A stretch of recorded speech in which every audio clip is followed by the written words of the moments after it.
Hey everybody, JJ here, back again with another Wednesday of Zoom networking. And am I excited about our guest speaker today?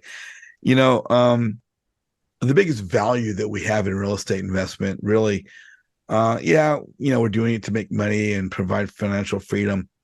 But the biggest gold we take away from any program we're in, anything we're doing education wise, it's the people we meet and the friendships we make. And when you're fortunate enough to make a friendship with a person like our guest speaker today, um, there's no greater value. There's no better goal that you can acquire in your life. For those of you that don't know our guest speaker today, she is a rock star in Sub2's Pace Morby Sub2 community. If you've been on my calls before, you've heard me talk about Pace. He's the absolute genius in creative finance for real estate in the country today, which means the world. Pace Morby Sub2 community, without a doubt, is the premier real estate education platform in the world today. Nobody competes with Sub2. Just a galaxy of rock stars. And our guest speaker today is no exception. In a very short amount of time, she is just catapulted to the forefront of the community and is respected by everyone. She started as a student, has become an entrepreneur, is now a successful businesswoman, a leader, coach, and just one heck of an awesome person. And I love her. Our guest speaker today, Dawn Walker. Dawn, how are you, girl? I'm great. And JJ, thank you so much for having me. I really do appreciate it and all the love that you continue to give me. So I'm just happy to be here. You know, from the day I met you, it's just like there was something special about you. We met at Clever Summit. We were both walking the halls at Vegas, waiting for that event to start. It was the first day, right? Was it the first day? Yeah, it was first day. I think it was like 7:30 in the morning. Everybody was walking up those escalators and steps to get to registration. And we So and we bumped into one another. yeah, yeah, we did. I had recognized you from probably a Q&A or something in the community, and I was like, oh, well, I didn't see anybody else at that moment with a hat on. And I just saw JJ and I was like, oh, hey, JJ.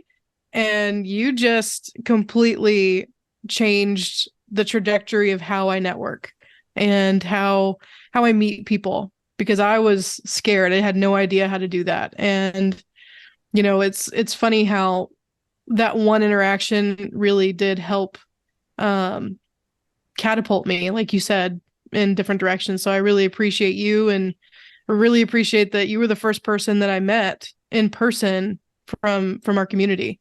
Wow. Wow. Thank you. Um, yeah, I've done nothing but watch you just skyrocket.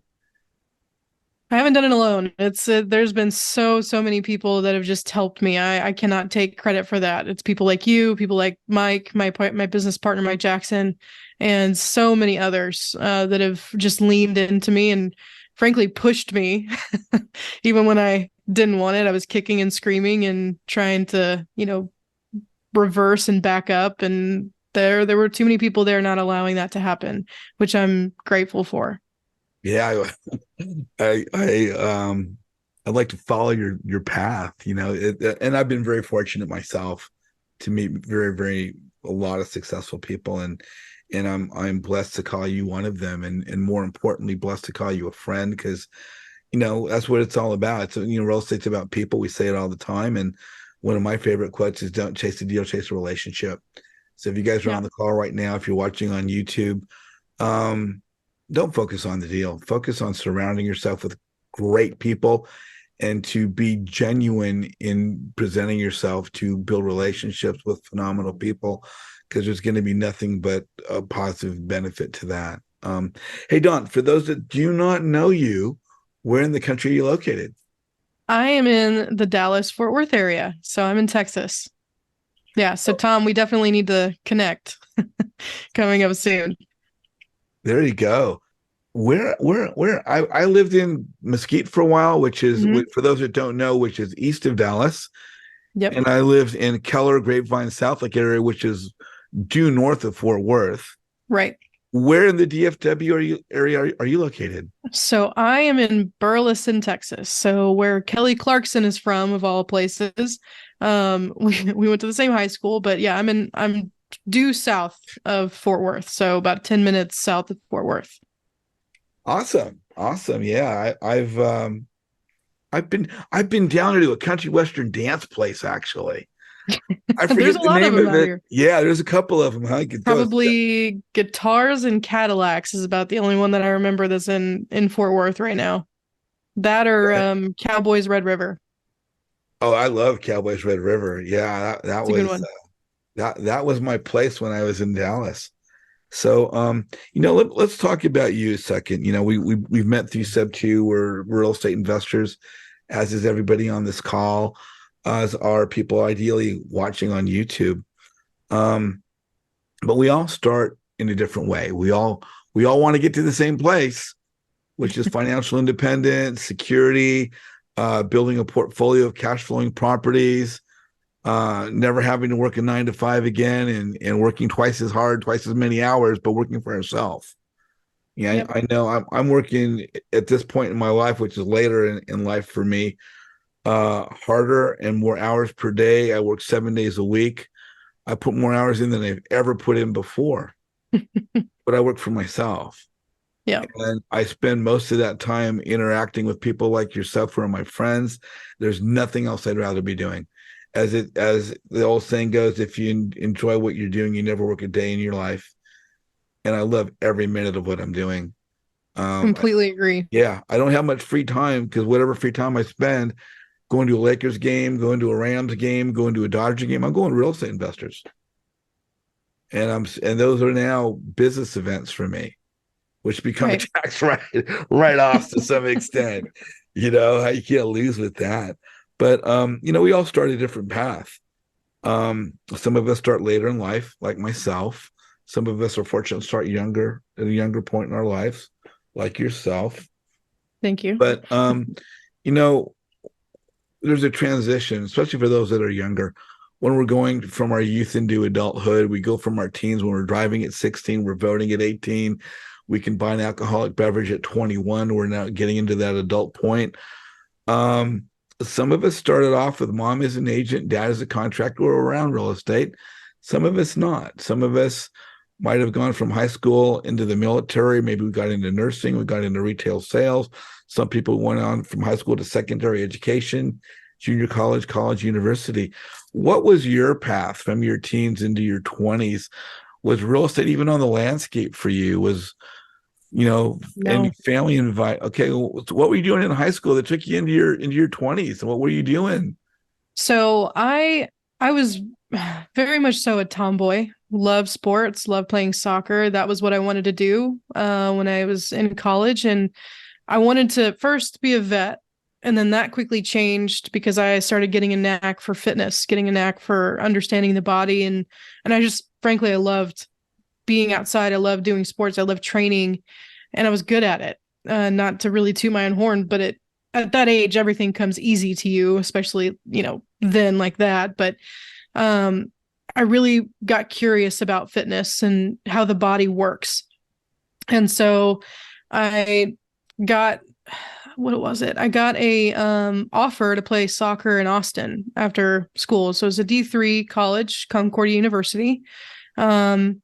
I get there and then I decide that I was just done. I was done with soccer, but I wanted to focus on my school, which I did. I did really well in, and that's where I got into understanding kinesiology, right? That was what the degree was that I wanted to go into, exercise science. And I decided that I wanted to be a physical therapist. That's what I So wanted you're to not do. just good looking then. Well, I had really great legs because I was all leg because of soccer, but And I you appreciate that. and you're smart too. I would like to think so on most days, probably. You know what's really cool? You know what's really cool is a commonality. When I was going to college, like 84 years ago, I wanted to get into sports medicine and physical therapy. It was the new thing at USC. They had a couple of guys named Curlin and Job had just graduated. Now the Curlin Job Clinic is one of the premier clinics in the country. But I really wanted to get into that. My parents said, if you don't study business, we're not going to pay for you to go to USC. Oh, wow. and I literally had to walk away from studying sports medicine. I would have been on the forefront of sports medicine and physical therapy. Wow. But continue. I didn't mean to cut you off. I just find it No, awesome that's that what you were getting into is something that I was getting into. So we have even more commonality. But please continue. yeah, no, I love that. It's funny how you start learning things about people as time goes on, and I think that's really awesome. And so when I got to Concordia, I decided to make my life even harder. Once I decided I wanted to go into physical therapy, I needed to transfer into the school I really wanted to be at, which was the University of Texas. So I took 20 hours my first semester, 21 hours my next semester, somehow managed to get a 4.0, have no idea, transferred in, and then started working on my degree. When I got to UT, then things slowly changed. Instead of going for physical therapy, I just went for my kinesiology degree. And I had thought about at a certain point wanting to go into the military because my dad had served and my brother served, and it was kind of a way of life in our family, and I loved it. I loved that aspect of growing up as a military brat, an army brat. It's that sense of community, right? I always felt I could pick out, a Marine, someone that's, an airman, someone that's in the army, and you instantly feel safer because it's that kind of community that's created. And I think I was longing for that in college, because when you're in college, you feel really alone, right? You feel like even though there's a bunch of people around you, they're not really necessarily with you, kind of thing. Yeah. But I ended up graduating, decided kind of like real estate, right? Kind of like real estate. Kind of like real estate. So I ended up graduating, and then I completely decided to change what I was going to do, and I followed a boy for a little while. That derailed some things. But I ultimately, at that point, I had this really expensive sheet of paper for my degree, which I love my degree. I'm so glad that I went and got it. I feel accomplished for doing that. But I went and got a certification to be a personal trainer after I got out of college. So then once I got my certification in that, I went to work for Gold's Gym. And I loved every minute of that. It was amazing. I started off as a brand new personal trainer, and we call them green, right? We're green personal trainers. Don't know anything about the business side of personal training, but you just know you want to help people. And that was really what I wanted to do, is help people. And fitness and health and wellness are like a puzzle to me. I see them as a puzzle. If someone has an issue with doing a squat, or can't do their first push-up, or hasn't worked out in 10 years, to me, I'm like, cool, let's figure this out. And why is that happening? What do you need? How can I help you get there? While also letting you know, I know the things that you want, but here's what you need to do, right? A little bit of balance in that. So I worked at Gold's for 4.5 years, and I worked my way up from a personal trainer, and from probably about 6 months, I got myself into management. After that, I went from personal trainer to assistant head coach, and I was doing training clients, and then I started coaching classes, which the classes were the best. They were amazing. And that's where I found my community. That's where I found people that think like me, people that enjoy the same things that I do. But I got to step into a leadership role that I didn't think I was ready for then either, but had to do it anyway. So not only was I leading a group of people, but I was learning how to manage other personal trainers that were around me, other coaches. And then from there, moved up to the assistant fitness manager, and then eventually into the fitness management position.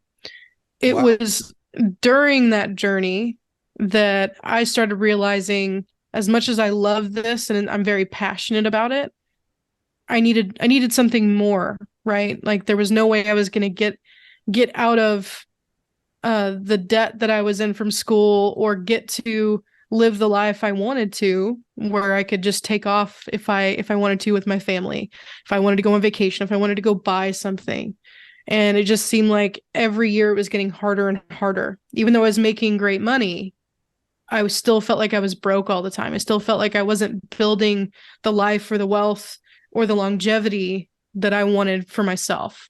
And that's kind of what sparked the idea of doing something more. And it was more of a side hustle rather than a full-time gig kind of thing. It's been a journey. So once I did things probably the opposite of a lot of people, where you shouldn't quit your job before you get into real estate, right? You should keep your job as long as you can. But everyone wants to work for themselves. Everybody Yeah. wants to be their own boss. That's the big thing. I want to be my own boss. I don't want to have a job anymore. But a lot of people don't realize that being in real estate or being an entrepreneur, you're trading one job for the next. The difference is that you work for yourself, right? Yeah. You almost have to work twice as hard when you are working for yourself than you do when you work for somebody else, if not more. Well, no, you do. For those that don't know, you do have to work twice as hard. That's what I'm saying. You do. You do And have to work twice as hard. there's a give and take, and one of the things we give up by working for maybe a W-2, let's say W-2, is most W-2s, not all, have benefits. You got medical benefits. You got vacation. You don't have any vacation when you're a real estate investor. Right. Right.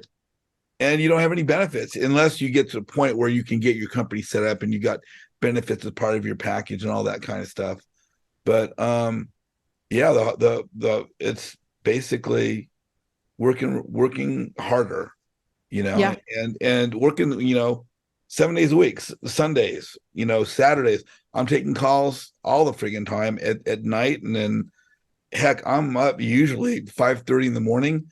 And it's not unusual for me to be working till 10:30, 11 o'clock at night. Mike will be the first one to tell you I will stay up really late, later than I should, working on things more often than not. So sometimes it's midnight, sometimes it's 2.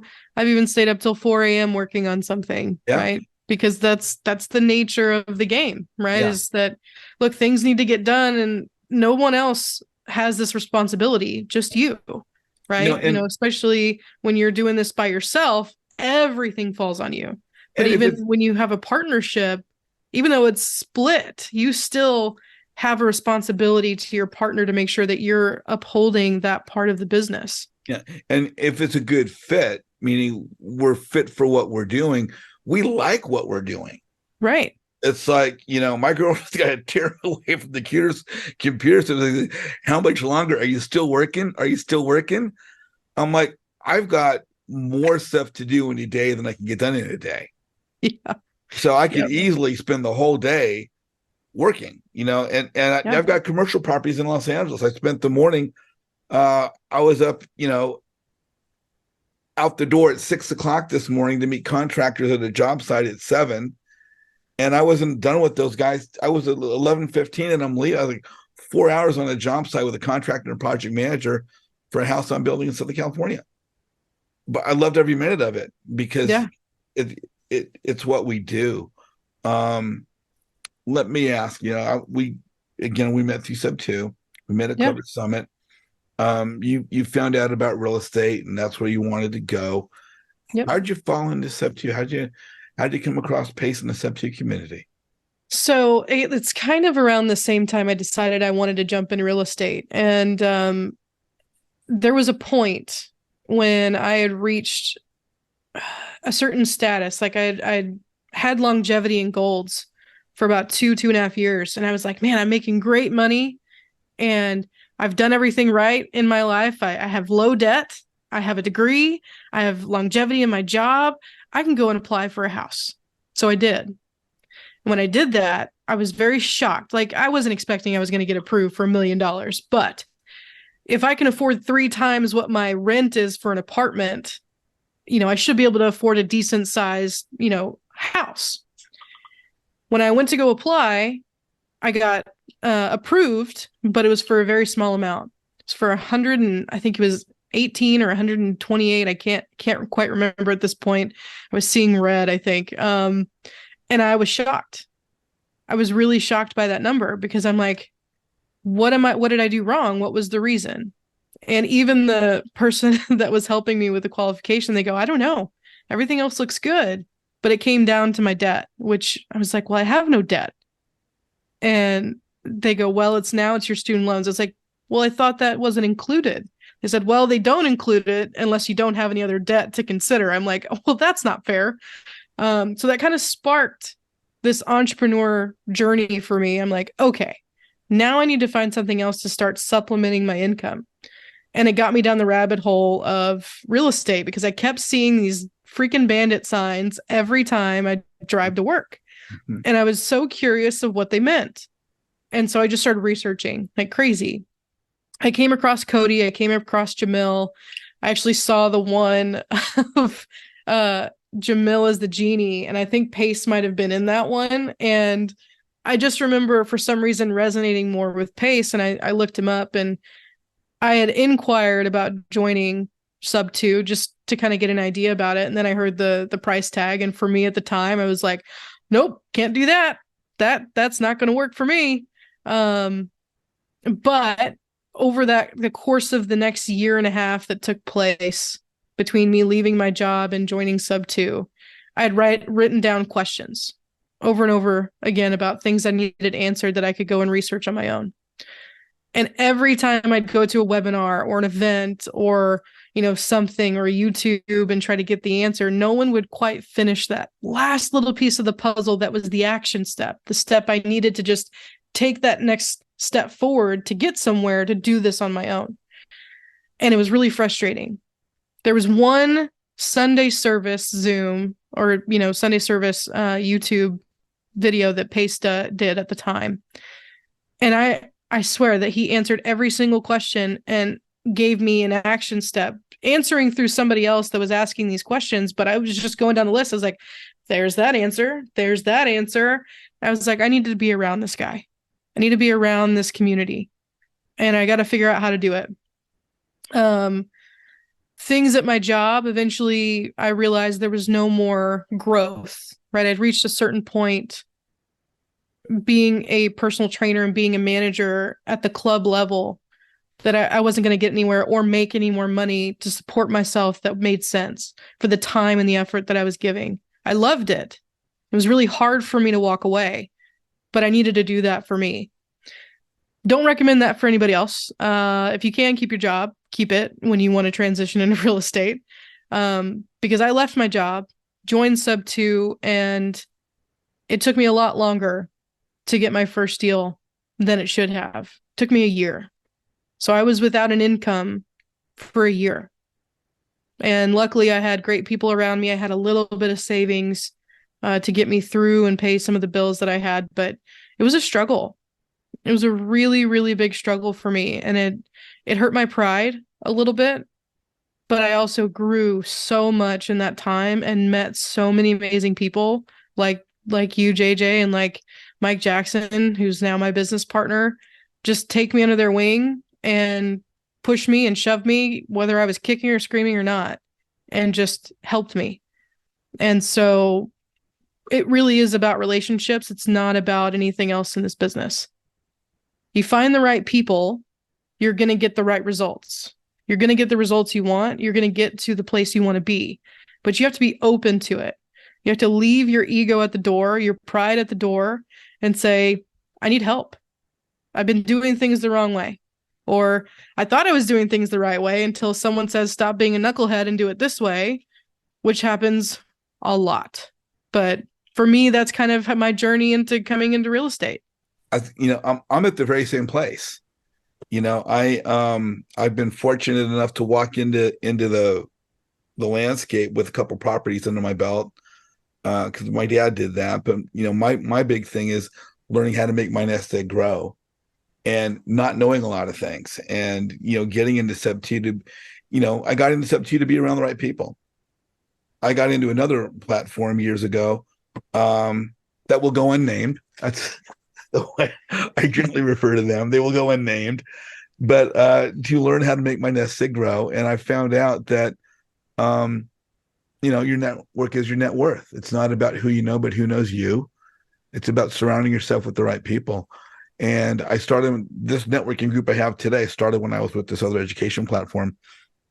I started to see all my friends or friends of mine, very successful friends of mine, or productive, successful students who are doing the deal, one by one go to this place called Pace Morby Sub 2. I'm like, what is this thing, Pace Morby Sub 2? They said, oh, it's a community. I said, okay, so what is this Pace Morby Sub 2? Is this a company? No, it's somebody's name.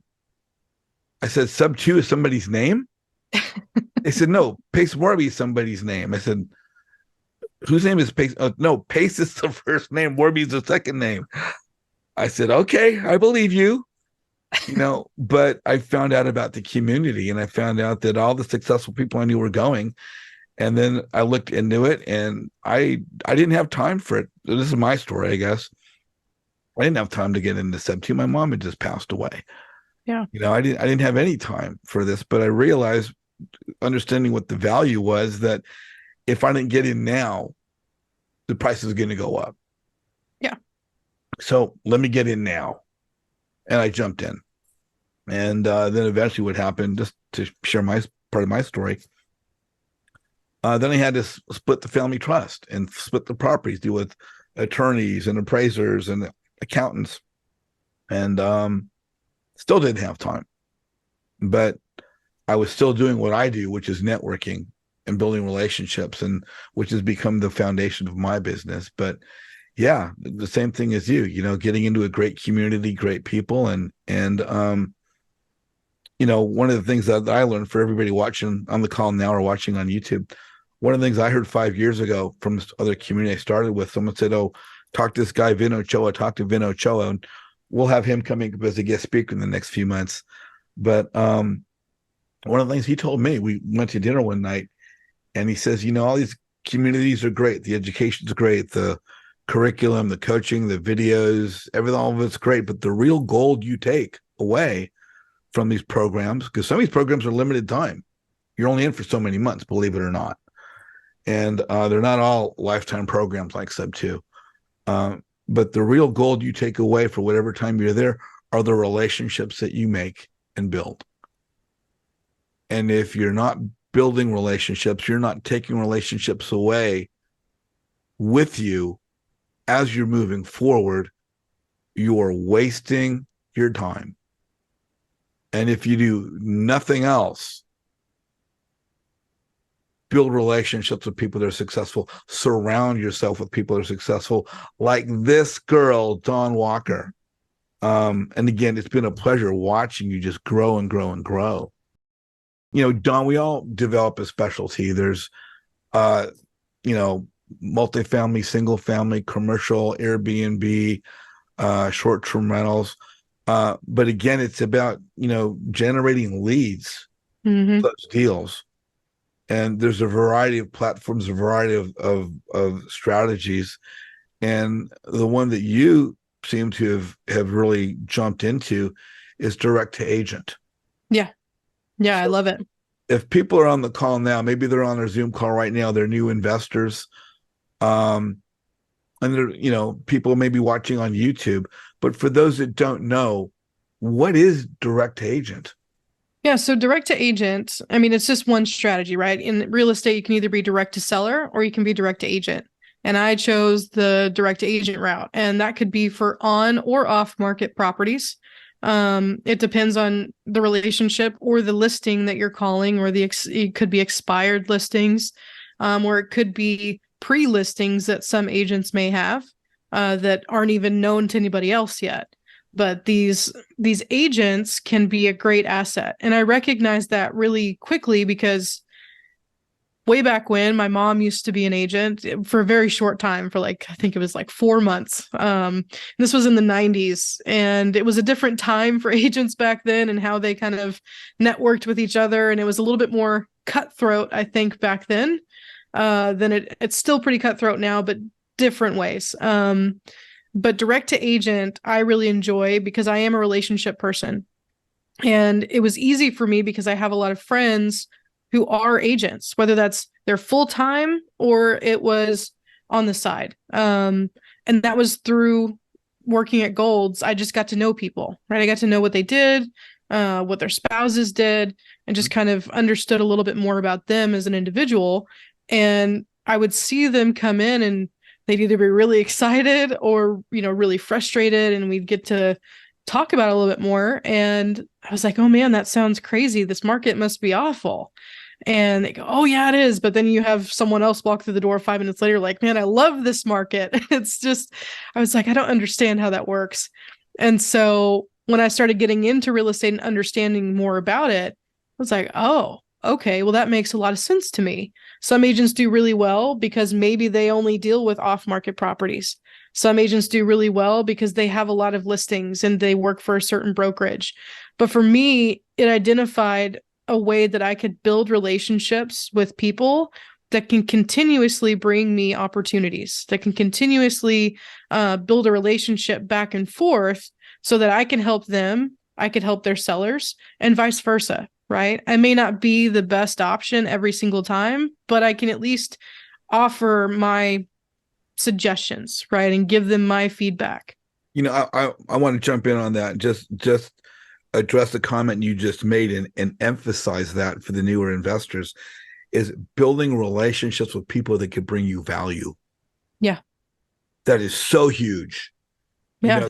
As we're new investors, and I still consider myself a new investor, how do we get leads? How do we get ourselves leads? How do we bring opportunity to us? Because again, we're in this business for opportunity. Yeah. I say it all the time. Networking leads to visibility. Visibility leads to opportunity. And you just said it right there. Building relationships with people that bring you opportunity. As you're doing this, as you're doing direct to agent, is there a certain way you go about finding agents? Do they come out of the woodwork? Do you go through the yellow pages? I mean, how do you find these agents that you're building relationships with? So I'll be honest with you. One reason why I started direct to agent, this is for people that may not be well versed in real estate or just getting into it. It was free. It was something I didn't have to spend marketing money on. It was something because I didn't have any. I didn't have any money to start this business like you probably should, right? Yeah. So that was the biggest reason why I chose direct to agent. Plus, I just wanted to build relationships, and that seemed like the lowest hanging fruit for me. But I forget your question. Can you ask that again? I just want to make that point before I forgot. Well, yeah. Again, how there's different. I mean, how do you find direct? Is there a list of aids? Like people talk about buyers list or lists of leads. Give me a list of leads, people I can call. How does one find the agents that you build relationships with? So when I first started, I think every agent is an opportunity to work with, right? Every listing. So I would go on Zillow and just look at the properties that fit a buy box that I learned that someone was looking for. It was probably a very generic buy box because there's no way I was buying anything, but I would go on Zillow and find properties that looked like it fit, but that was just based off of looks and the basic information. And I would just call the agent and have them tell me about the story. That was not the most efficient, as I've learned, and that's where Mike Jackson comes into play. He really showed me the better way to do that and how you get down to the details that you need to get to find the right agents to work with.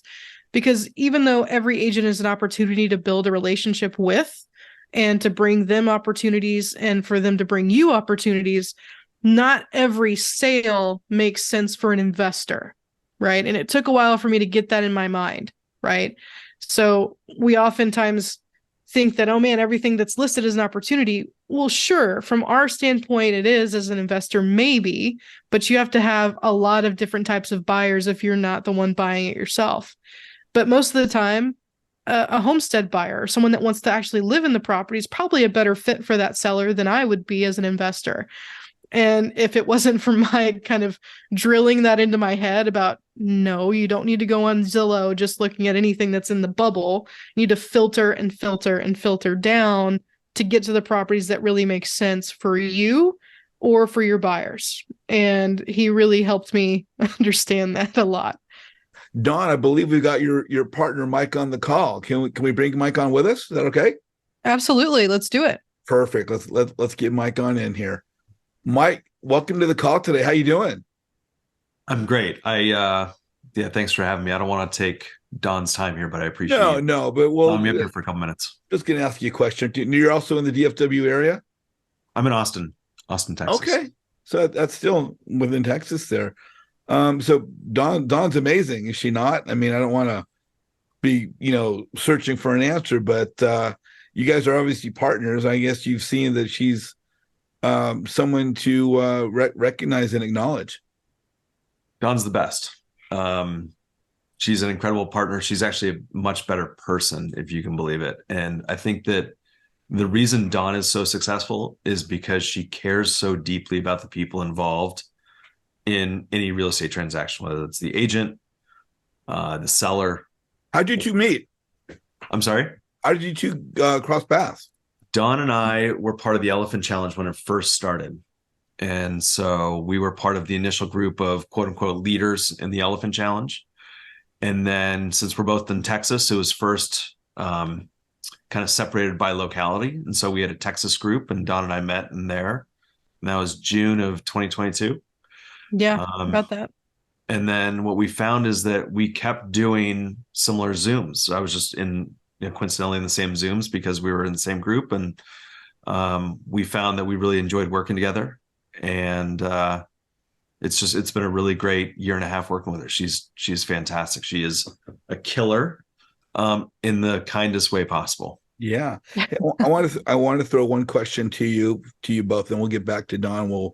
We'll thank you for being with us, but I want to bring in a little bit, maybe answer this question, because we talk about, or Dawn speaks about finding agents and to create those relationships so that we could do deals, which is basically move properties as we find them.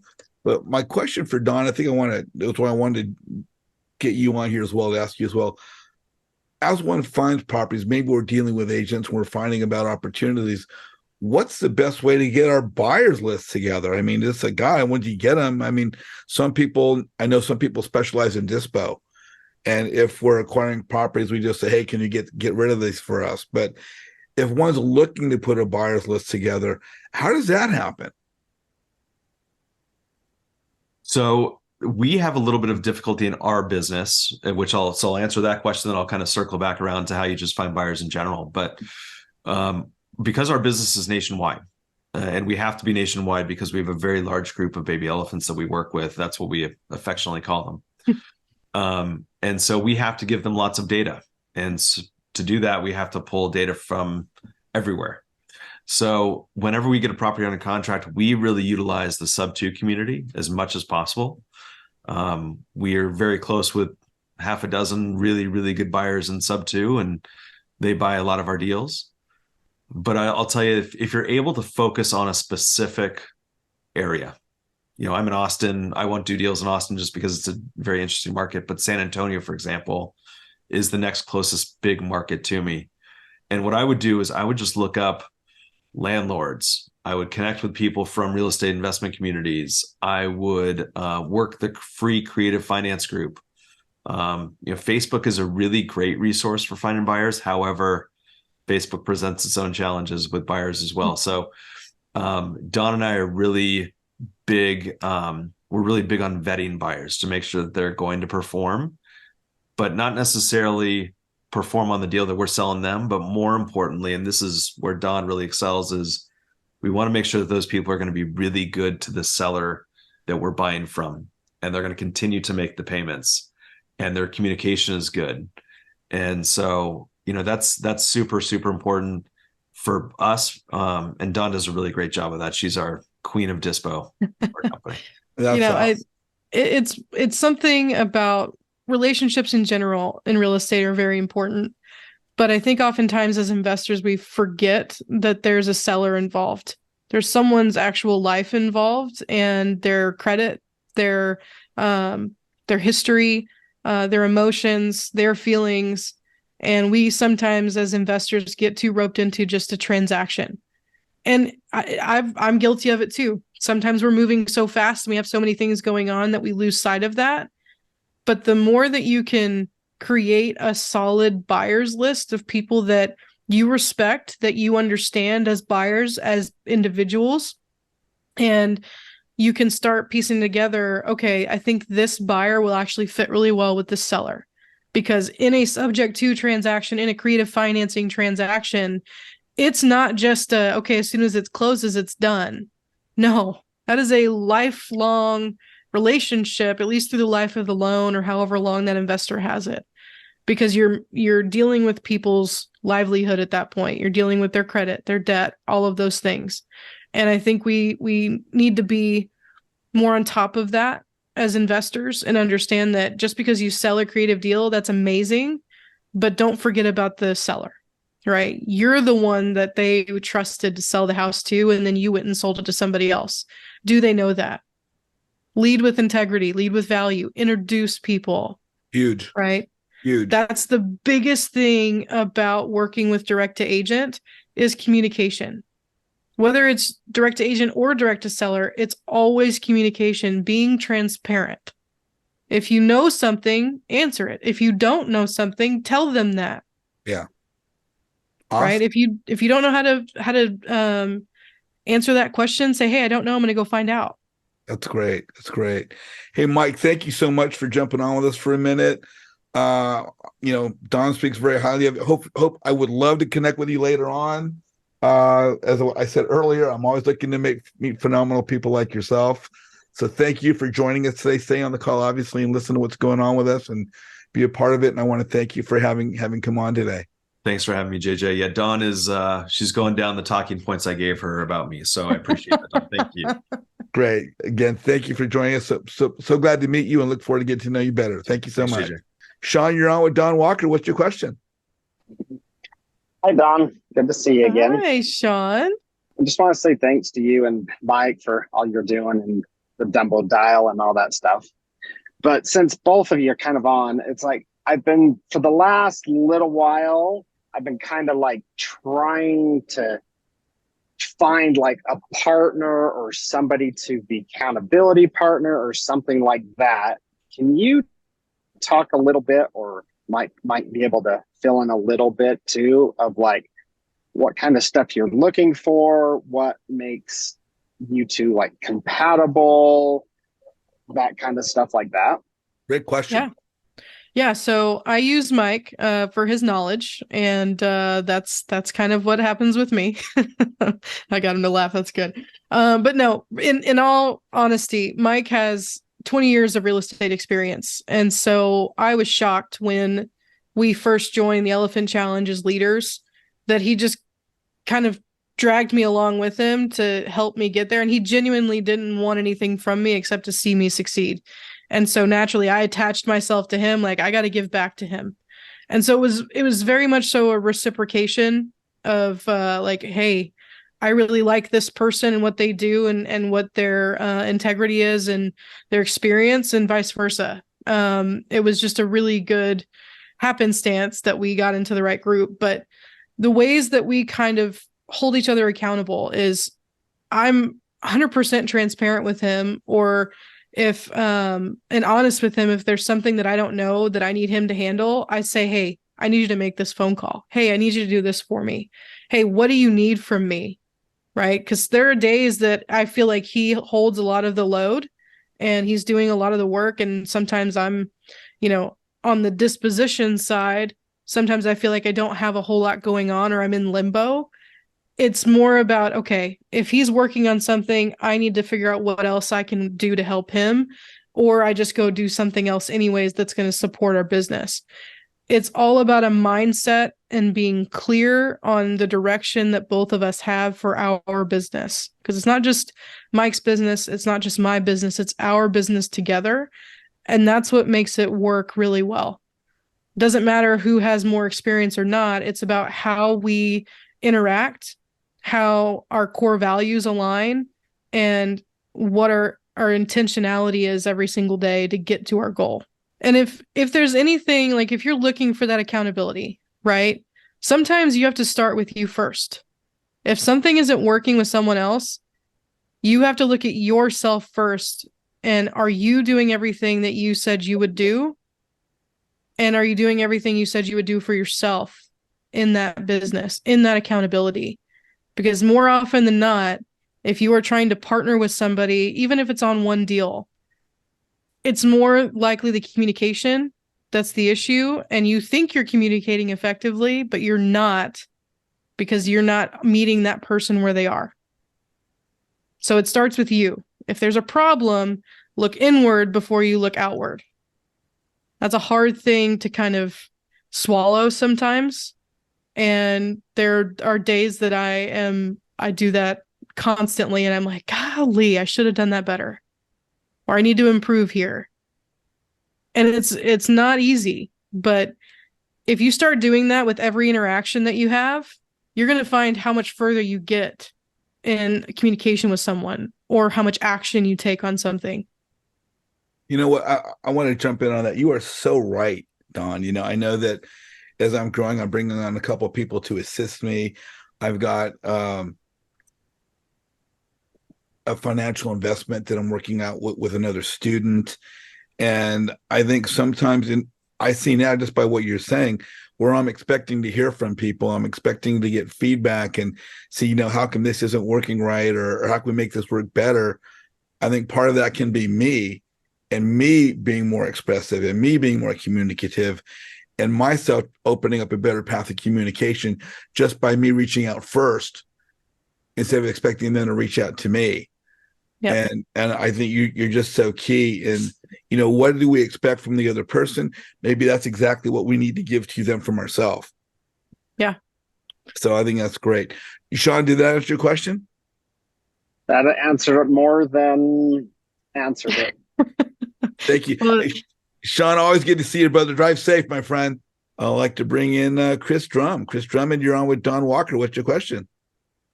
Hey, Dawn. Good to see you again. it's good to Thanks, see you JJ. too. Appreciate you guys taking the time.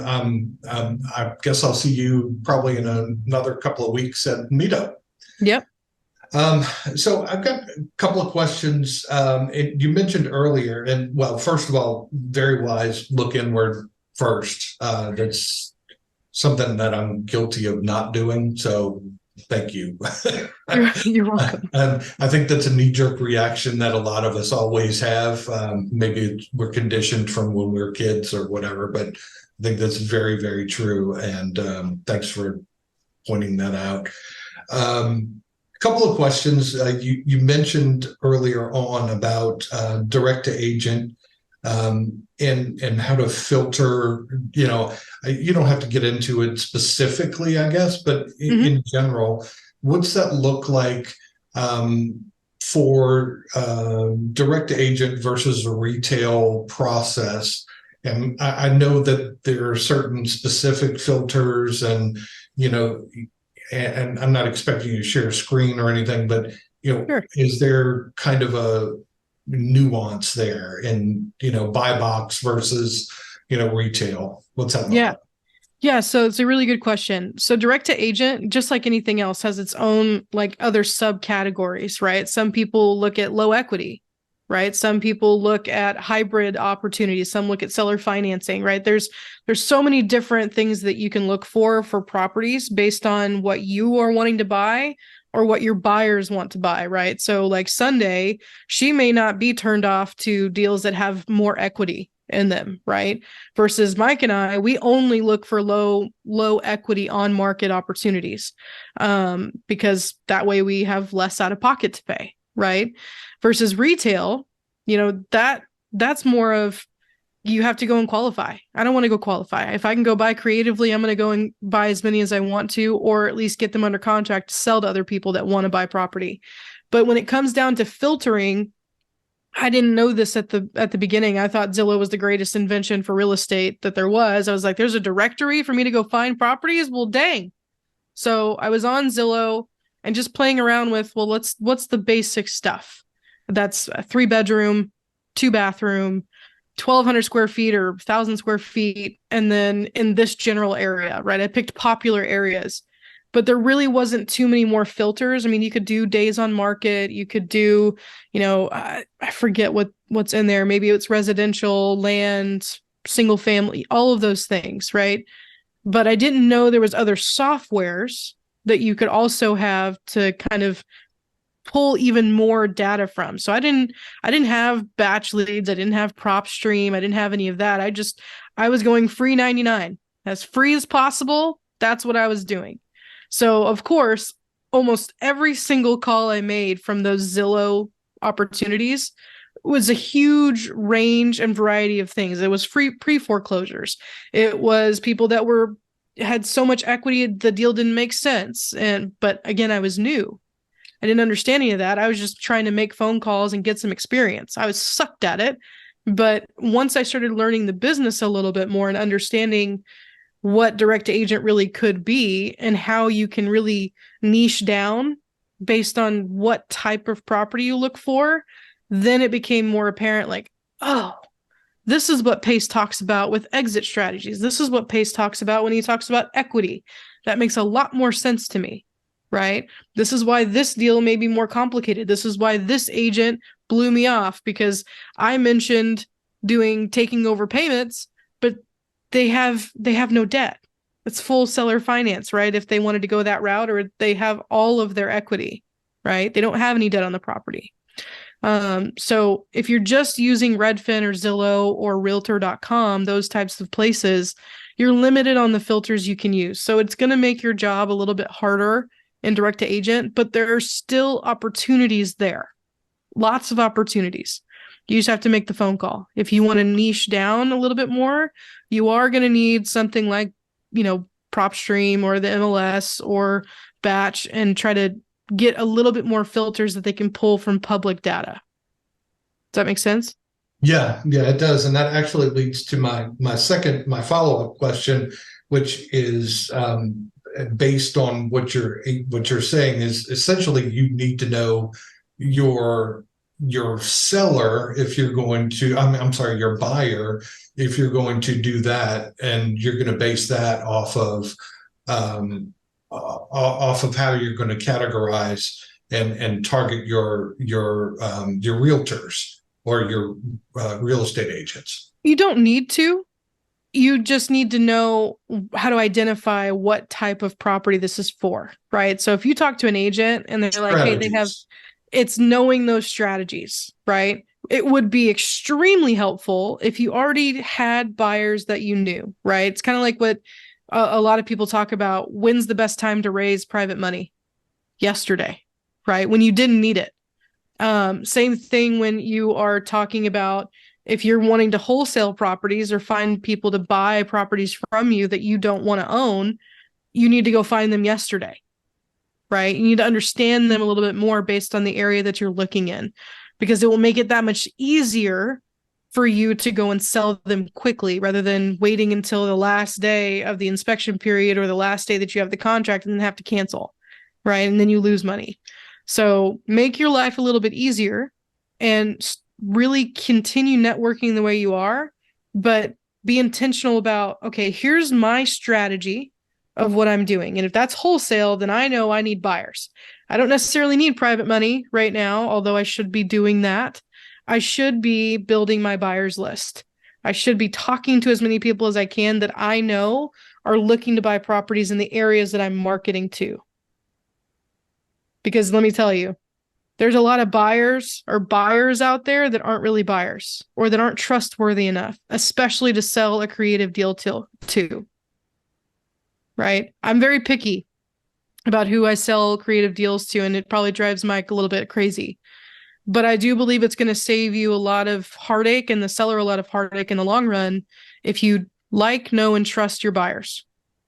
Because it's only going to set you up in a positive light moving forward.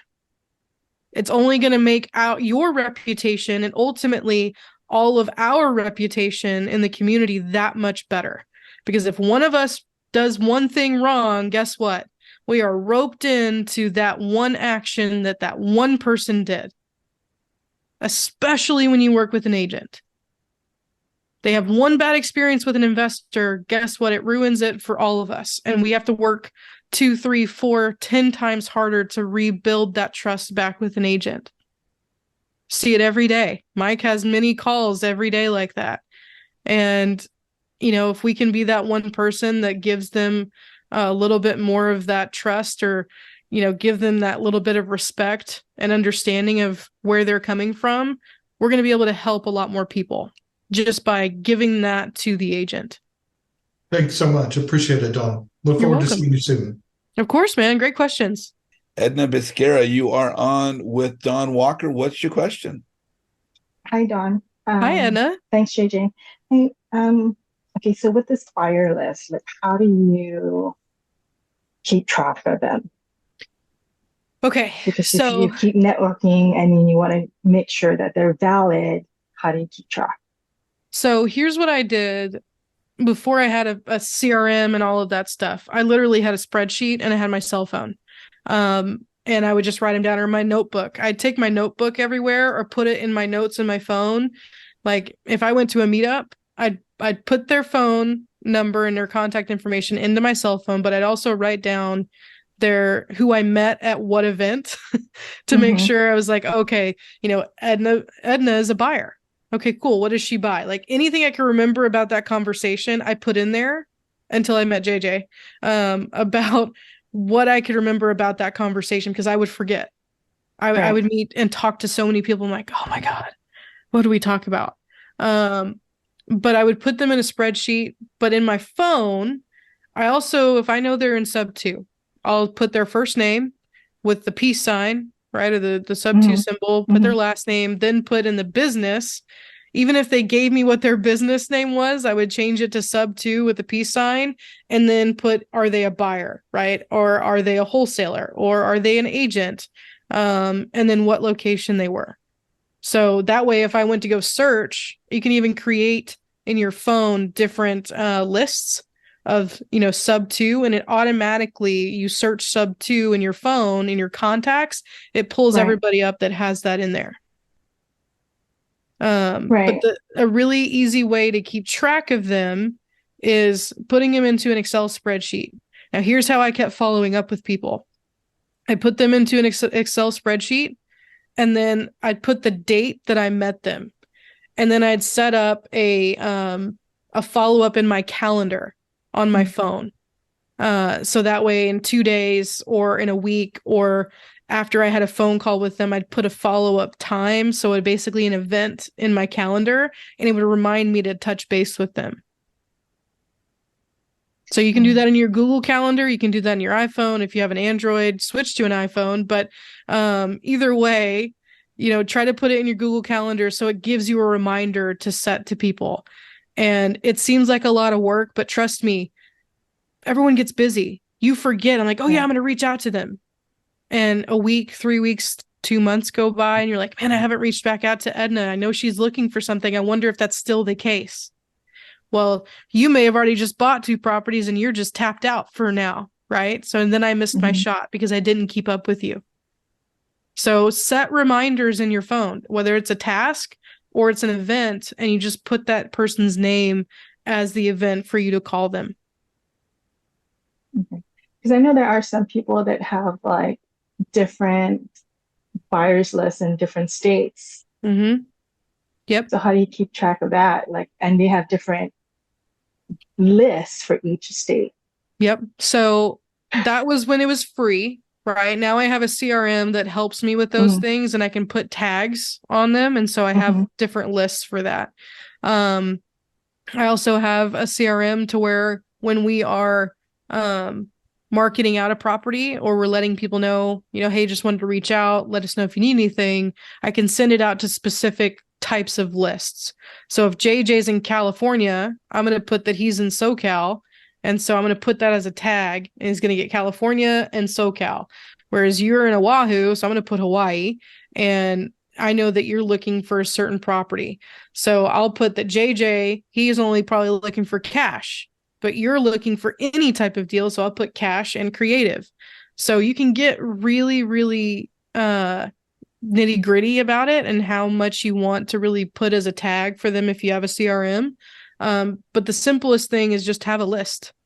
Have a list that you have different tabs on, whether it's an Excel spreadsheet or a Google Sheet. And you can put your full buyers list as like everybody that you have, and then list it out by state. And then you could even put like, are they a cash buyer? Are they a creative buyer? And then what their buy box is. Another way, not to overwhelm you, is just to have a form that people can fill out, whether it's a Jot form or what's the other one called? Google Doc. A Google Doc, right? Or a Google form. Mhm. And you can just put questions in there and it'll organize it for you based on the responses you get. That makes sense? And then if you Yes. do it that way through Google, you can just take that Excel spreadsheet and you can load it back into your Your contacts. and your contacts, Yeah. and then just set them in there when you want to reach back out to them. Thank you. You're very welcome. Good question, Mike. Mr. Mike Jackson, you are on with Don Walker. What's your question? You work with a lot of new people through the Elephant Challenge. Yes. And I'm curious what kind of advice you can give to people who are either brand new to real estate but looking to get into real estate, or people who are just looking to maybe get their second deal or third deal. What kind of advice can you give? Well, don't do what I did. Do as I say, kind of thing. And I mean that in the way that I don't want you to struggle the same way that I did. It took me a year to get my first deal, and that's because I was trying to do too many things at once. I was trying to do direct to seller, then tried to do direct to agent. Then I was like, oh, I should go into multifamily, and oh, I can do all of this at the same time because I had time. But I would get frustrated because I'd start one, and then 2 weeks later, I'd start another one because I'm like, oh, the other one doesn't work, right? I don't have enough money to spend on that. I can't do that. This is a terrible exit strategy, or this is a terrible strategy. And so I get frustrated. But I also didn't have the right resources. And I knew it. I didn't have the money, but I had plenty of time. But I also didn't know who I should attach myself to or if I should. And that's where relationships really became a big thing for me. I was good at relationships. I was good at talking to people. And it was through talking to people that led me to getting more traction.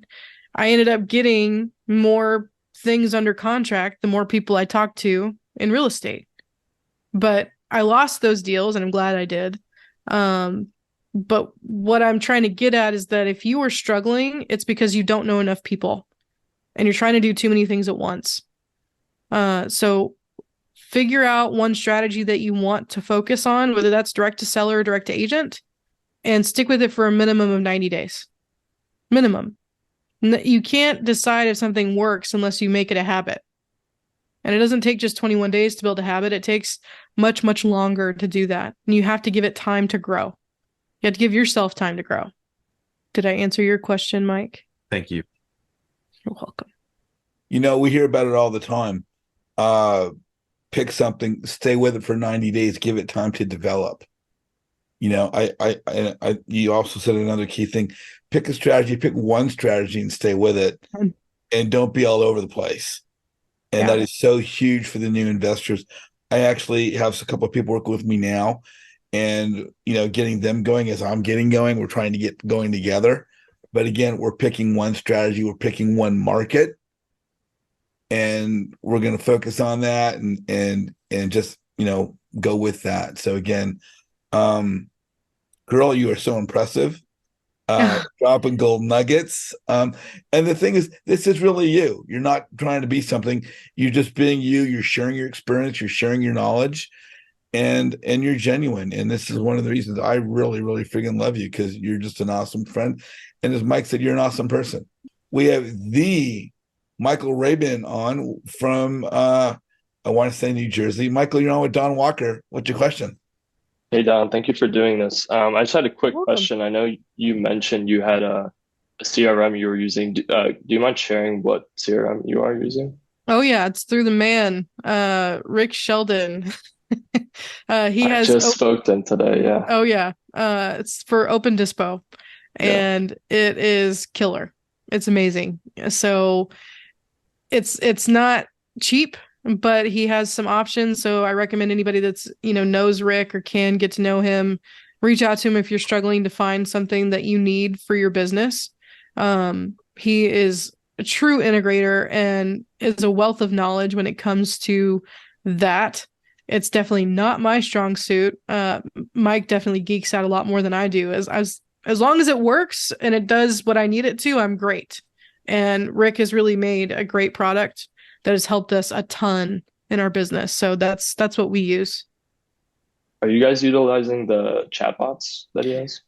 We have them, and I think at one point we did use them, but we turned them off to tweak a little bit, and then we're adjusting a few things. But yeah, it's pretty freaking cool. It's really awesome. Paul Hernandez, you are on with Don Walker. What's your question? Well, bless you, JG. I'm really not that young. Probably older than you. Very nice to meet you, Don. Nice to meet you.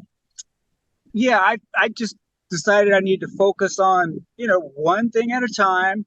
So I focused in my market, which is in Bakersfield, California, and I've been spending a great deal of time of qualifying sellers, which I'm meeting directly, and also my buyers, but I guess I have been focusing more on cash buyers.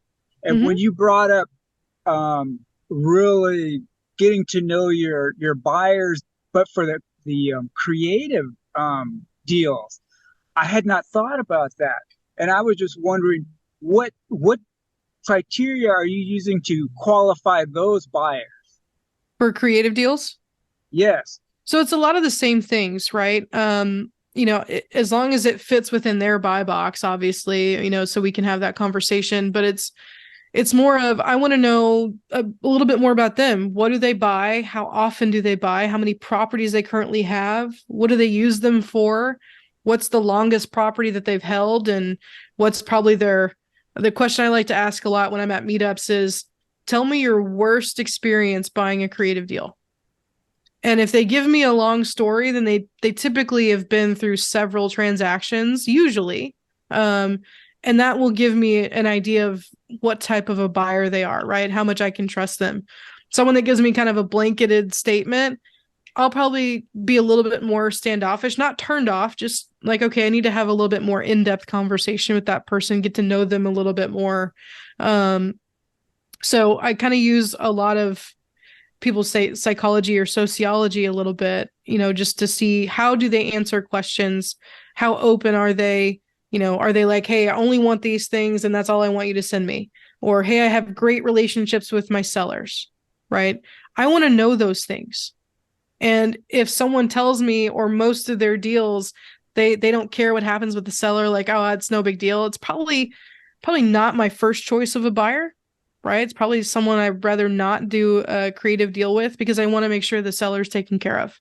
I want to make sure I fulfill all of my promises that I made to the seller, and that the buyer is going to do that as well. So it's a lot of the basic questions and making sure that it does fit their buy box, but they also understand the type of deal that they're buying, because no creative deal is ever made the same, right? It could have the same components, but it does not act or walk or talk like the same duck, right? Looks like a duck, but it does not act or talk or walk like the same duck. And that just comes down to getting to know that buyer a little bit more. I have a lot of people that reach out to me when I make my posts about, hey, send me the information. Hey, send me the information. I'm like, cool. Tell me a little bit more about how you buy, right? What do you buy for? What are you going to use? What's your plan for this property? Right? Going a little bit more into them and kind of separating from this specific property, and then going into a little bit more about them as who they are. Okay, yeah, because I've only met one buyer. He just said, "Oh, I only buy sub 2." Yeah. And when I tried to drill him, he only said, "Oh yeah, I want 9 before the end of the year." Okay, and sure. That's all I got out of him, and that wasn't very helpful. And I just thought, well, I guess I'm not going to be calling him, because he didn't. I would still call him. Yeah, he didn't tell me anything. Here's the thing: when people are vague in their answers, it doesn't necessarily mean I won't ever talk to them. I want to, because maybe they're being vague with me because they don't trust me yet either. Right? Maybe they don't trust me. Maybe they talk to a whole bunch of other wholesalers that just bring them crap deals. And they just don't want to have another long, in-depth conversation because they never turn out well. Yeah. So I'm always thinking about them as well. All right, it may not be the best time to sell this person a deal, but I do want to continue the conversation. I do want to build that relationship a little bit more to understand them. Right. And then even if I never sell them a deal, guess what? I've built a relationship with them and they may know 3 other people that they can refer me to that may want that deal. Always thinking about every relationship that I have, what they can lead me to, and vice versa. So like JJ, he's got probably so many friends that could be problem solvers for me and the things that I need, but I can't go and ask them like, hey, JJ, I need someone that you were on a movie set with. Can you hook me up with that? Like, that wouldn't be appropriate because we're not at that point of our relationship, and I would never probably ask him that. But as time goes on, maybe I get a little bit more into that relationship with JJ, and it's a little bit more open each time we talk. And whether or not he knows it, he may say, hey, I have this person that could probably help you there. Let me refer you to them. Let me give you their contact information. Or if he tells me he's run into a problem in one of his properties in Texas, I know a ton of people in Texas. Hey, you need to reach out to this guy. He can help you. Here's his phone number. I have very little expectation when I'm trying to help somebody. I would just want to help because it's always going to come back in abundance. So when I'm talking to these buyers, they may not be a good fit for every deal, but it doesn't mean there isn't a property that won't come up in the future that they couldn't be a good fit for. Yeah, you brought up several things. Everybody was brought up differently. Yeah. Me growing up, I was constantly getting bombarded with things like, oh, you don't talk about money. You never ask somebody how much money they're making, things like that. I've talked with other people too, and they were brought up the same way. So when you said, like, is it appropriate to ask JJ, like, oh, JJ has a pal from the Magic Castle. And will you hook me up, JJ? That's like, I've always wanted to go there. That's not appropriate. I would, in my mind, that's not appropriate. But, and then I don't know. I guess at some point maybe you can do that, but I guess I struggle with that. What's appropriate? Yeah. When are you reaching too far? When are you not reaching far enough? Well, most generally, people will tell you, right? Sometimes you do have to press the envelope a little bit, right? Like I made that point about I'm not going to ask somebody with JJ, if I can get in touch with one of his movie star friends or people that he knows, right? Although if I did ask him, he might. But it's more so when I first meet somebody or if I've never had a conversation with them before, I'm not going to ask for the moon. I'm going to get to understand them first before I ask for anything. That's the biggest thing that most people mess up, right? I see it all the time when we're in our community where people are like, hey, I wanted to reach out to a leader and get this question answered. But by asking that question, they're also not thinking about the leader in that aspect and the time they're taking from that leader and using that they could be on doing something else in their own business, right? They don't appreciate that as much. So when you don't know somebody, don't ask for the moon, understand them first. Don't ask first to get something you want. Give. Right? Yeah. Give, right? Or understand them first. Right? Everybody wants to be understood. Right? So I don't want to ask too much of somebody that I've never had a conversation with. I want to get to know them. That's what's going to help me get a little bit further with them so that maybe eventually I can ask JJ if we can go hang out with one of his movie star friends. I'm not saying that I ever would, but maybe as our relationship grows, that could be a possibility, right? But we don't have that relationship right now, and it would be inappropriate for me to ask that because that's not fair to him. I don't have something I can reciprocate to him in that same fashion, right? I don't have the same value I can add back to him yet. So remember, the value that you need to be able to reciprocate back. Yeah, I can't imagine anybody asking me, hey, will you introduce me to Michelle Pfeiffer? Known her since she worked at Vaughn's grocery store. Let's think about it this way, Paul. If you said, hey, I'm a private money lender, and I saw you made a post about it, we've never talked before. And I go and I try to call you. I'm like, oh man, I see Paul's post. I'm going to give him a call. Hey, Paul, I have $1 million deal. Can I have your $1 million of your money? How would that come off to you? Who are you? Right. That's not appropriate. So if I call and say, hey, Paul, I saw your post in here. I just wanted to get to know you a little bit more. I have a few deals that are coming up, but I want to make sure they're the best fit for you. So I'd love to get to know you on, what you look for as an investor in certain properties. Do you have time to talk? Yeah. Right? I'm not asking you for money. I'm setting the Yeah. expectation. Hey, I do have opportunities, but I understand that you have your own opportunities you're looking for as well. And I want to make sure we're the best fit. Yeah, just sometimes I guess maybe when I'm trying to, your approach, yeah, I like that. Mine's very similar, but they're just so vague. They really don't want to answer it. They don't because they don't trust you yet. So you're not going to get all of your answers on the first phone call. It's the same thing when you work with an agent. Oh no, like I meet them. That's the whole point of like I'm standing in front of them talking to them. We met for a reason. And then, it's time to talk, and just a little too vague. And so I guess I just realized I need to do a little more qualifying before take it to that meeting. I say it all the time, Paul, and you've probably heard me say it. Don't chase the deal, chase a relationship. Yeah. Dawn mentioned it early in the call. She said, do deals with people you don't like and trust.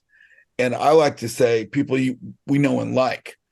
And in order to do that with social media, for example, people cannot like us unless they know us. And in regards to meeting people through social media, if we're not visible, they won't know who we are. So it's important to be visible first so that we can build relationships. Yeah. And through those relationships, we'll see who we like and then who we trust. But it's just so very important. Like you mentioned about, me getting someone to the Magic Castle. I've got a contact over there, or, the many years I spent in the film industry. I know you now. If you want to go to the Magic Castle, buddy, you're in there. I got you in there. That's not a problem. You're going, we're going. And as far as, Dawn, introducing her to someone that I may know from the film industry, I've got an annual party that I have at my house every summer. And I invite friends from my horseback riding days, my dog agility days, my Harley Davidson motorcycle riding friends, and my film industry friends. I worked on a music video just, a couple months ago with someone who's a singer, songwriter, entertainer, performer. Some of you might know the name, some of you may not know the name. But Dawn now is my friend, and there's nothing I won't do to help Dawn. Heck, she wants to bring Mike Jackson to meet Cher. Let's make that happen. I've been fortunate enough to meet a number of people that are in the industry. Sunday, you're on with Paul. We're waiting for Dawn to come back on in, but feel free to jump in on the topic. So this is a real live situation. While this whole call has been going on, Mike reached out to me. We met at Mastermind. I also met Dawn at Mastermind, this one that happened in May. And Mike said, hi, say hi to Star and my nephew, Spencer. I'm like, okay, great, we'll do. And I'm like, hey, by the way, I remember that he was in Texas and we had built a relationship. We talked at one of the gatherings after Mastermind in the evening. And I briefly talked with Dawn as well. So after this call, I'm going to be getting on a call with Mike because I have a property in Texas. And I'm like, do you know anything about Silbillo? He goes, oh yeah, I just sold one on such and such a street. So this is how it organically happens. So don't be afraid to reach out with the people that you've connected with. So I don't know where it's going to go, but Mike and Dawn may be able to help me on this situation that's in Silbillo, Texas, which Mike has just sold a property in Silbillo, Texas. So, and here all day I was trying to reach out to other agents and getting a feel for the market and all that. When here within our community, I have Mike in my Rolodex, if he didn't text me and I didn't text him, I wouldn't know where it would lead to. And I won't know until after this call is over. But going to your question is that don't be afraid to reach out and build relationships because you never know where they're going to lead. Yeah, like I'm envious of all you people that have so many people, and you're in a market, and there's so many other people you've come in contact with other programs you're involved with, wherever you're networking. I'm pretty envious of that. I'm in a small, well, it's not that small, but I'm in South Central California. I live in Ventura County, so I know where you're at. So sky's the limit. Just pick up the phone and call and start talking to people. That's all. Yeah, so and it doesn't matter where you're at. I went to my first local meetup, and I just thought, wow, this was like a great use of my time. Just the people I met, the information that they shared, it really kind of turned my thoughts of like COVID. I thought people were struggling, as landlords, and they're telling me, "Oh no, man, it was great.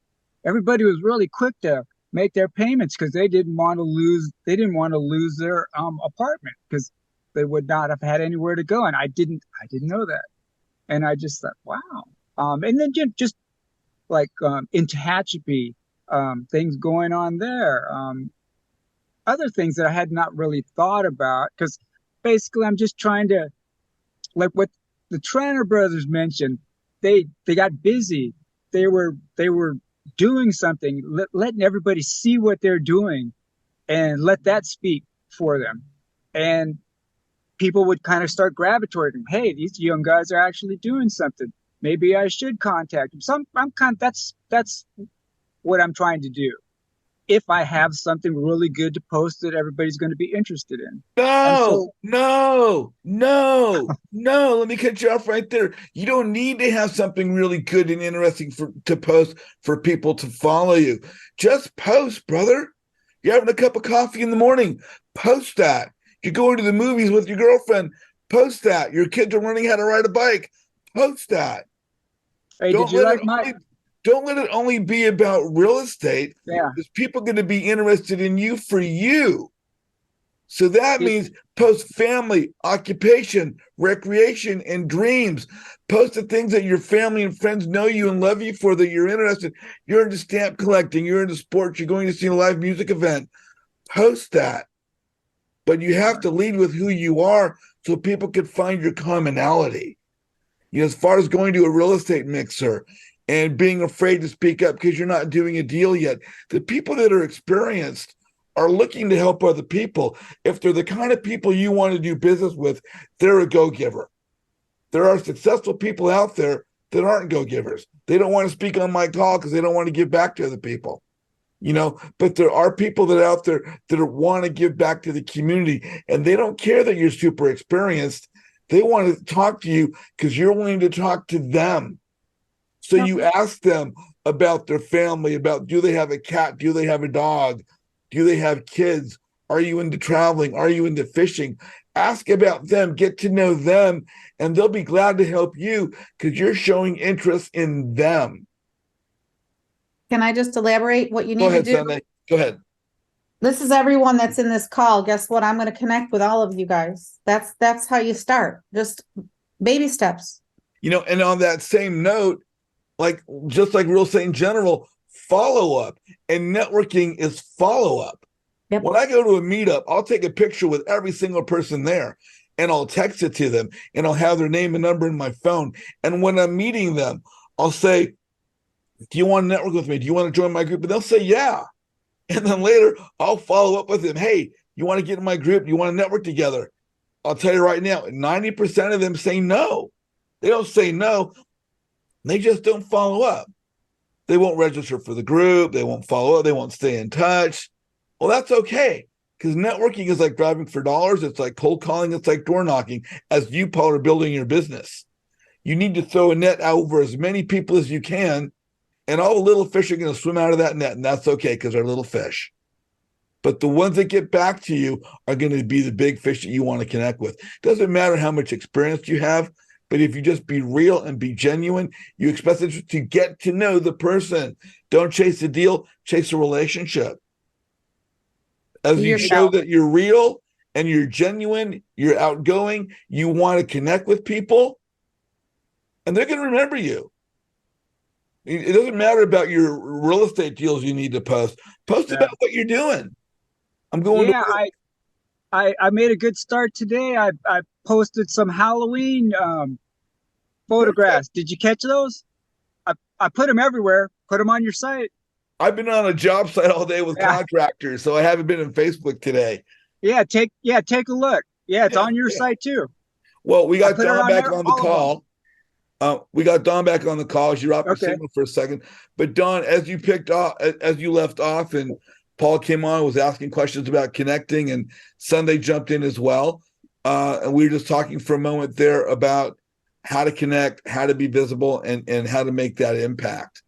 Yeah, I mean, I think Sunday hit it right on the head there of everybody that's in the phone call. Every opportunity that you're in front of other people is an opportunity for you to get to know somebody, whether that's in a meetup or that's virtually, right? Every single Zoom. And yeah, Calendlys are great.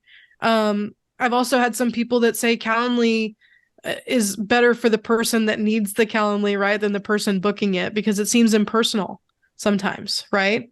So you kind of have to balance it. You're not going to make everybody happy. So I think having a Calendly is great. And I also think connecting with people the way they want to connect with is great too, right? So if Sunday's offering her cell phone number, obviously she wants you to reach out by her cell phone.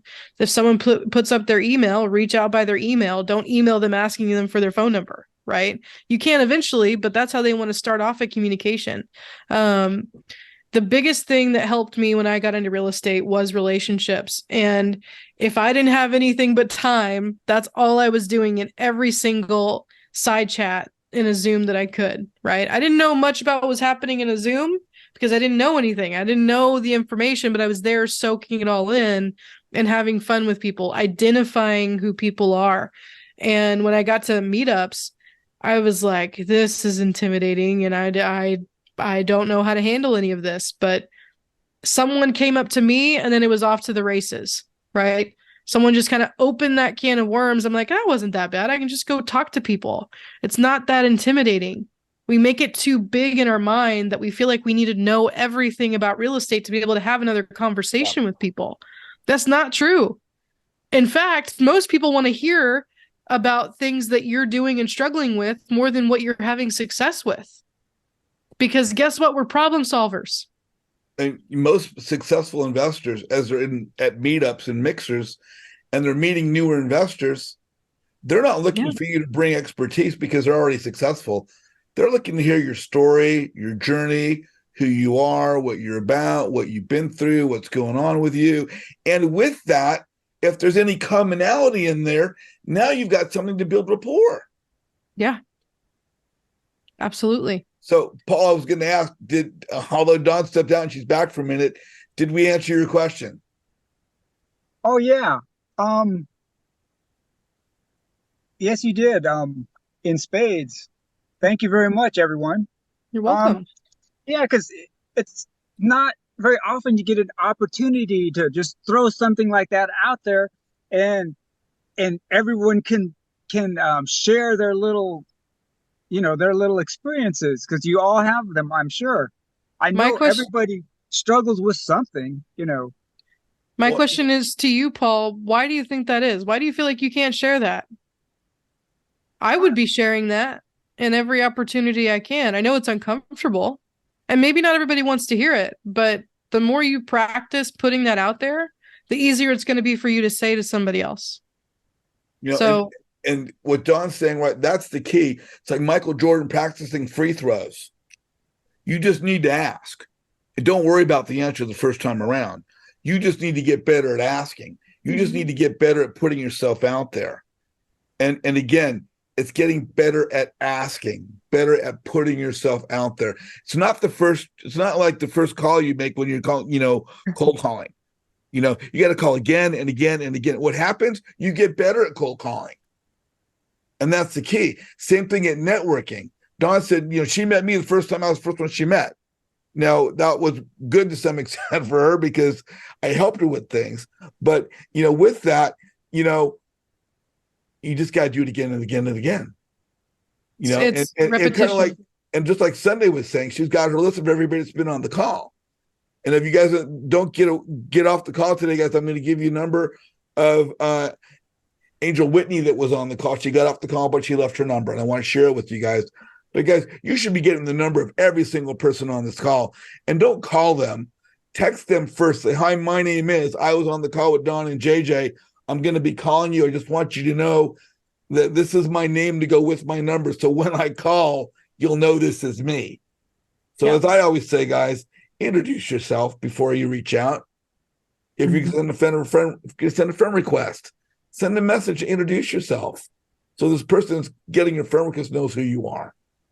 And don't let the first thing that you do in that text message without introducing yourself be asking for something. Oh, not at all. No, never. Right. Yeah. And sometimes that's hard to avoid, right? Because you're referred somebody that like, oh, hey, Emmanuel gave me JJ's information about how he solved that problem for me. You should reach out to him. Well, I've never had a conversation with JJ, but I need to text him because I'm in dire need of wanting to get this problem solved. And so even if that's the case, I tend to reach out. I'm like, hey, JJ, my name's Dawn. I just want to, introduce myself. Emmanuel gave me your information. I'd love to get on a phone call with you. I am dealing with a problem, but I really want to get to know you first before I, ask for anything, just letting you know that. Because then you're setting the stage like, hey, I do have a problem, but I really want to talk to you first before I bring that problem up. Right. It sets the tone, because more than likely what's going to happen is JJ is going to read that text and be like, hey, Don, let me know what your problem is. Like, no, I just want to get, I want to understand you a little bit more. And most of the time they'll bypass it, but don't have that expectation. Get to know somebody before you start asking for too much, right? Asking for help is great, but if you've never had a conversation with them before, make sure you're introducing yourself. I get too many text messages from people all the time. Hey, I saw you on this Zoom, or I saw you here, and, I wanted to see if you had some time to talk. I don't know who they are. They didn't tell me what their name was. And then so I'm like, I'm sorry, I feel bad. I'm like, crap, should I have saved this number? Because did I mess up and not save somebody's number from when they texted me previously or messaged me before? And now I'm the one having to ask them. So make it easy for yourself. If you've never texted this person, put your first and last name in there, put what you do, what you need, what you have, and just kind of easing that conversation, and it'll go a lot better. Don, I really, really want to thank you for coming on today. I want to thank you for, bringing Mike Jackson. Hopefully Mike and I can connect another time. This has been gold. The pleasure is all mine. Pleasure's all mine. I really, really do appreciate the opportunity to come in here and talk with all of you and, give you a little bit of my experience, right? I certainly do not know everything. I barely know a drop in the bucket, but if my experience can help anybody, then that's a win in my book. I'm so impressed with you. And again, it's one of the things Mike said earlier is, you're great at what you do real estate wise, but what's even more fantastic is you're an awesome person. I happen to have known that up front from when I met you. And as I said, we've talked many, many times through the time in which we've met. We've been on the phone many times because we don't live in the same city. But it's always a pleasure to speak with you. And each opportunity to talk to you is an opportunity to get to know you better. One thing that really impresses me with you, about you, what you do, is you're like a walking, talking representation of what I'm constantly preaching, is to chase a relationship, not to chase a deal. But I say all the time that what I'm doing is kind of teaching business communications and interpersonal relations in regards to real estate and social media, meaning we're using Facebook. And that's exactly what you're doing. And you're doing it so well that you, in a short amount of time, you become one of the most highly respected people in Sub 2.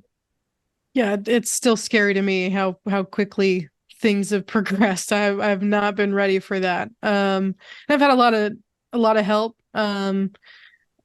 Pace has highlighted me a few times, and man, that's a whole other amount of grateful that Yeah. I am for that. Not only just being able to help in our community, but with the Elephant Challenge, and then him highlighting me in his platforms. I mean, that's a huge gift. And if it wasn't for that, I don't know that many people would really know me. So I don't take that for granted. I don't take moments like this for granted either.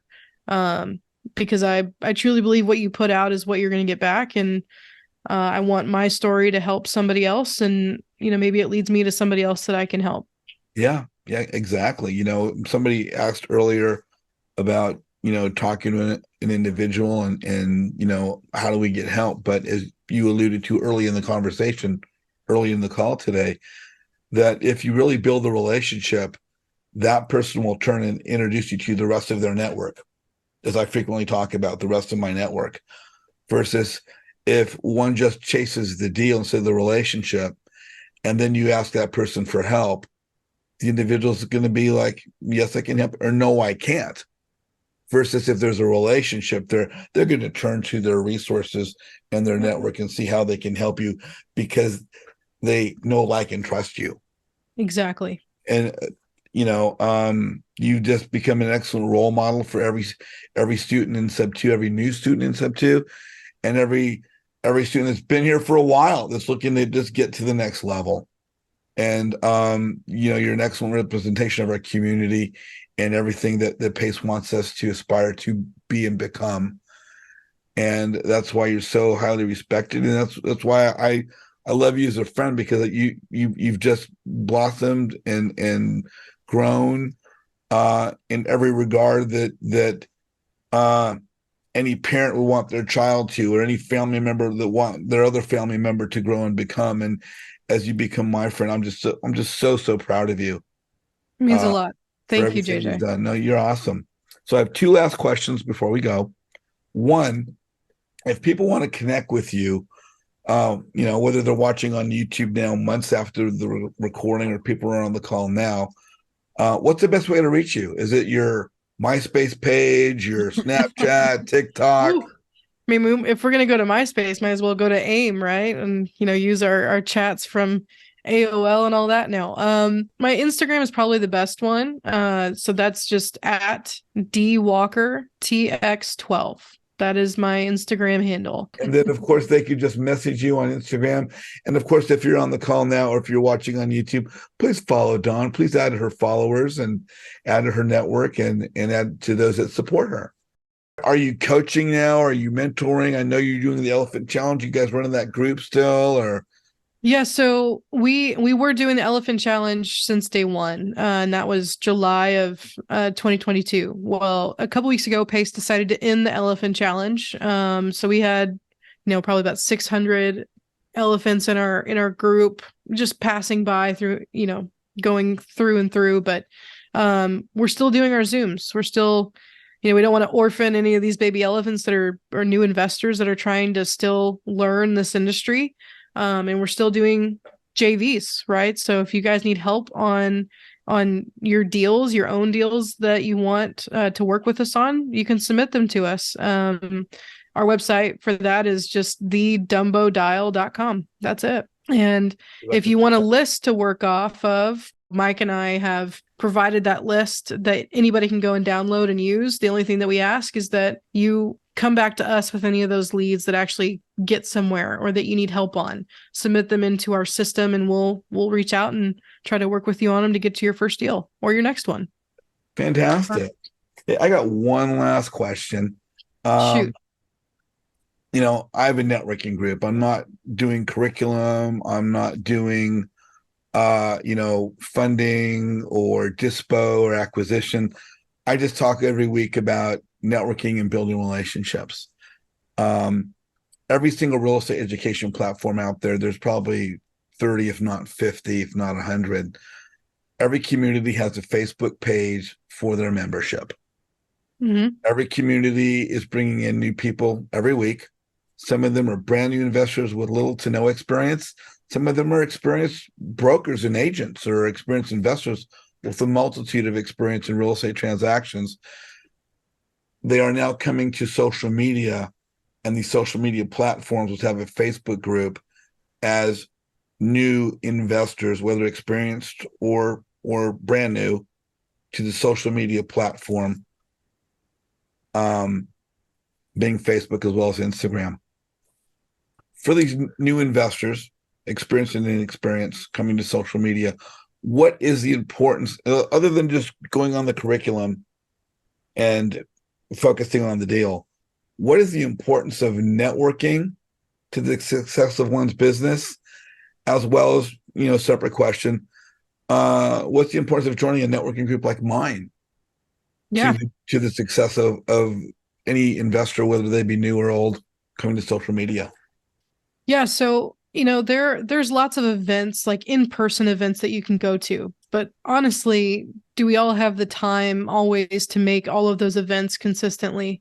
Right? It's hard. It's hard to manage everything you're trying to do in your business and still network and meet people. The importance of relationship in any business is number one. Like, that is the first thing. If you want to be successful, it has to be in your relationships.